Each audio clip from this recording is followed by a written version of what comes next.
Next हम लोग important topic जो इसमें डिस्कस करने वाले हैं चैप्टर के अंदर, वो है आपका पार्लियामेंट के बारे में। पार्लियामेंट का सिंपल सा मतलब आप यहाँ पे समझिए, लोकसभा और राज्यसभा का ये बात कर रहा है, ठीक है। ये तो हमारा मेन टॉपिक हो गया। इसके अंदर हमारा छोटा छोटा 2-3 टॉपिक आपको मिलेगा, जिसमें से सबसे पहला है आपका why do we need a parliament, यानी कि आखिर हमको पार्लियामेंट क्यों चाहिए, लोकसभा राज्यसभा क्यों चाहिए, क्या लोकसभा राज्यसभा नहीं होगा तो क्या हमारा कंट्री नहीं चल पाएगा। इसी के बारे में हम लोग यहाँ पे खोजबीन करेंगे कि आखिर पार्लियामेंट हमको चाहिए क्यों। तो पहला पॉइंट यहाँ पे लिखा गया है, in India at a national level there is an assembly of elected representatives called parliament, यानी कि इंडिया में नेशनल लेवल पे जो हम लोग अपने रिप्रेजेंटेटिव को चुनते हैं, रिप्रेजेंटेटिव मतलब अपने लीडर, तो नेशनल लेवल पे हम लोग जिसको चुनते हैं और वो लोग जहाँ पे बैठते हैं, नियम कानून बनाते हैं, उसी को हम लोग कहते हैं पार्लियामेंट। बेसिकली बात हो रहा है हमारे राज्यसभा और लोकसभा का, और वहाँ पे हमारे कौन बैठते हैं, एमपी बैठते हैं, मेंबर ऑफ पार्लियामेंट, जिसको हम लोग वोट देके चुनते हैं। तो वही हाउस बेसिकली आपका कहलाता है पार्लियामेंट, ठीक है। ये तो हमारा हो गया नेशनल लेवल पे। तो स्टेट लेवल पे भी तो कुछ होना चाहिए, क्योंकि देखो गवर्नमेंट तो दोनों लेवल पे है ना, नेशनल लेवल के साथ साथ स्टेट लेवल पे भी है। तो जो नेशनल लेवल पे है उसको हम लोग कहते हैं पार्लियामेंट, जहाँ पे हमारे एमपी जाके बैठते हैं और वहीं पे हमारे जो कानून बनते हैं वो पूरे कंट्री पे लागू होता है, उसको हम लोग पार्लियामेंट कहते हैं।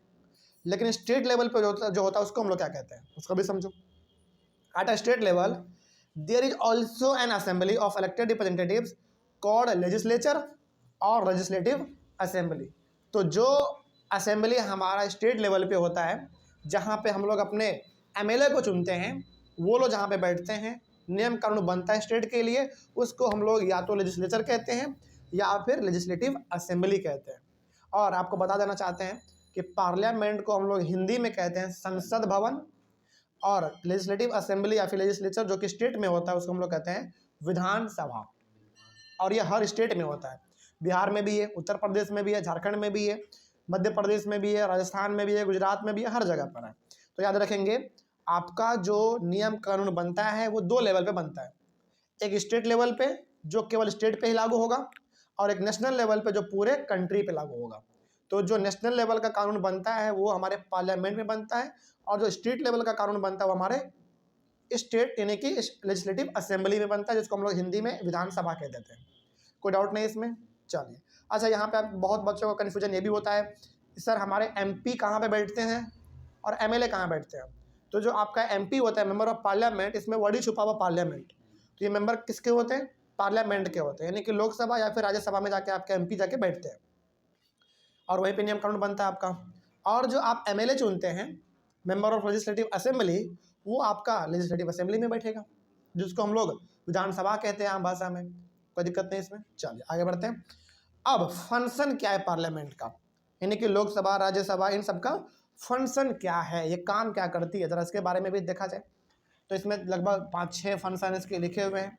सबसे पहला फंक्शन है, parliament is the final authority for making laws in any country, यानी कि किसी कंट्री में कोई कानून बनता है पार्लियामेंट के अंदर, तो वो पूरे कंट्री में लागू हो जाता है। मतलब मान लीजिए कि इंडिया का पार्लियामेंट यदि कोई कानून बनाता है तो वो पूरे कंट्री पे लागू होगा, ठीक है। और बेसिकली हर कंट्री का जो पार्लियामेंट होता है ना, वही उस कंट्री के लिए नियम कानून बनाते हैं जो पूरे कंट्री पे लागू हो जाता है। जैसे एग्जांपल के तौर पे इंडिया का पार्लियामेंट जो कानून बनाएगा वो इंडिया पे लागू हो जाएगा, अमेरिका का पार्लियामेंट जो बनाएगा वो अमेरिका पे लागू हो जाएगा, चाइना का पार्लियामेंट जो बनाएगा वो चाइना पे लागू हो जाएगा। तो कहने का मतलब हर कंट्री में एक पार्लियामेंट होता है जहाँ पे बड़े बड़े लीडर आके बैठते हैं और उस कंट्री में क्या होना है क्या नहीं होना है उसके ऊपर वो लोग बात मतलब विचार ये सब करते हैं, और वो लोग जो एक बार कानून बना देते हैं वो पूरे कंट्री पे लागू हो जाता है। तो वही यहाँ पे कहा गया था कि पार्लियामेंट क्या है, फाइनल अथॉरिटी है, यानी कि ये लास्ट है, मतलब ये आखिरी है जो कि पूरे कंट्री के लिए कानून बनाता है, इसके अलावा कोई नहीं है, ठीक है। आगे, parliaments all over the world can make new laws, change existing laws, abolish existing laws and make new ones in their place. तो पार्लियामेंट के पास ये पावर होता है कि वो चाहे तो नया कानून बना दे, जो पुराना वाला उसको चेंज कर दे, या फिर जो अभी फ़िलहाल चल रहा है उसको पूरी तरीके से ख़त्म ही कर दे, उसके जगह पे कुछ नया बना दे। तो कहने का मतलब ये है कि कानून से रिलेटेड सारा का सारा काम पार्लियामेंट के पास होता है। कौन सा कानून बनना है, कौन सा नहीं बनना है, कौन सा हटाना है, कौन सा चेंज करना है, सब उसके हाथ में होता है। आगे, parliaments all over the world exercise some control over those who run the government. In some countries like India this control is direct and full. तो यहाँ पे कहा यह जा रहा है कि parliament all over the world exercise some control over those who run the country. तो बेसिकली इसमें यह कहा जा रहा है कि पार्लियामेंट का थोड़ा सा ध्यान ज़्यादा उसके ऊपर रहता है जो कंट्री को रन करता है।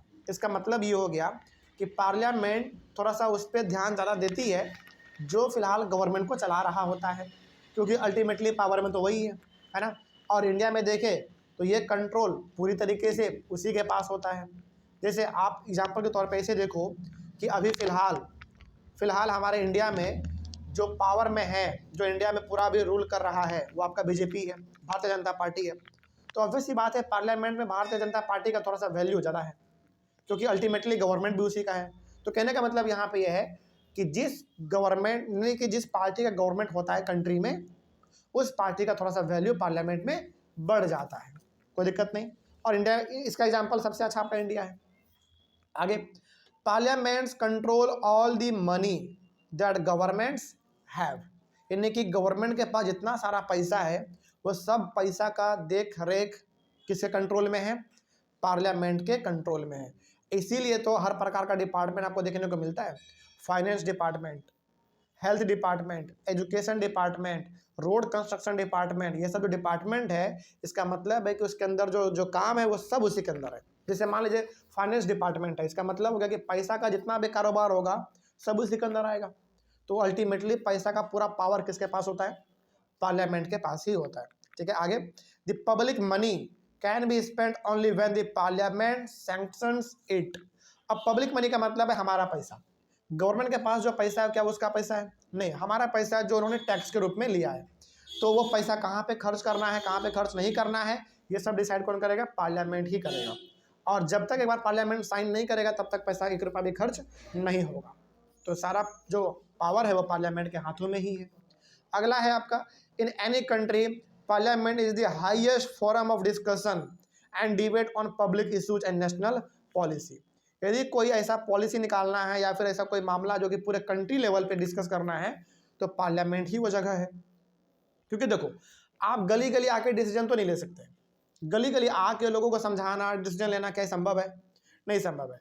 तो एक ऐसा जगह होना चाहिए, एक ऐसा रूम होना चाहिए जहाँ पे सारे कंट्री के बड़े बड़े लीडर आए और क्या डिसीजन लेना है क्या नहीं लेना है वहाँ पे डिस्कस किया जाए। तो वो आपका रूम कौन सा है? पार्लियामेंट है बेसिकली। ठीक है। तो पार्लियामेंट में बड़े बड़े लीडर आते हैं, बैठते हैं और क्या बात होना है क्या नहीं होना है इसके ऊपर सारा ये बात हमारा यहाँ पे चलता रहता है। ठीक है। चलिए, तो याद रखिएगा, कंट्री यानी कि पूरे कंट्री में क्या कानून लाना है क्या नहीं लाना है ये पूरी तरीके से किसके ऊपर डिपेंड करता है? पार्लियामेंट के ऊपर डिपेंड करता है। तो जो पार्लियामेंट एक बार डिसीजन ले लेती है वो पूरे कंट्री पे लागू होती है, लेकिन जो लेजिस्लेटिव असेंबली डिसीजन लेती है वो केवल स्टेट पे लागू होती है। कोई दिक्कत नहीं। चलो, इस तरीके से हमारे टॉपिक कंप्लीट होता है। नेक्स्ट टॉपिक हमारा होगा 2 हाउसेस ऑफ पार्लियामेंट। बेसिकली इसमें हम लोग राज्यसभा और लोकसभा का क्या फंक्शन है, किस तरीके से वो काम करती है, इसके बारे में डिस्कस करेंगे, लेकिन अगले वाले क्लास में। Thank you very much.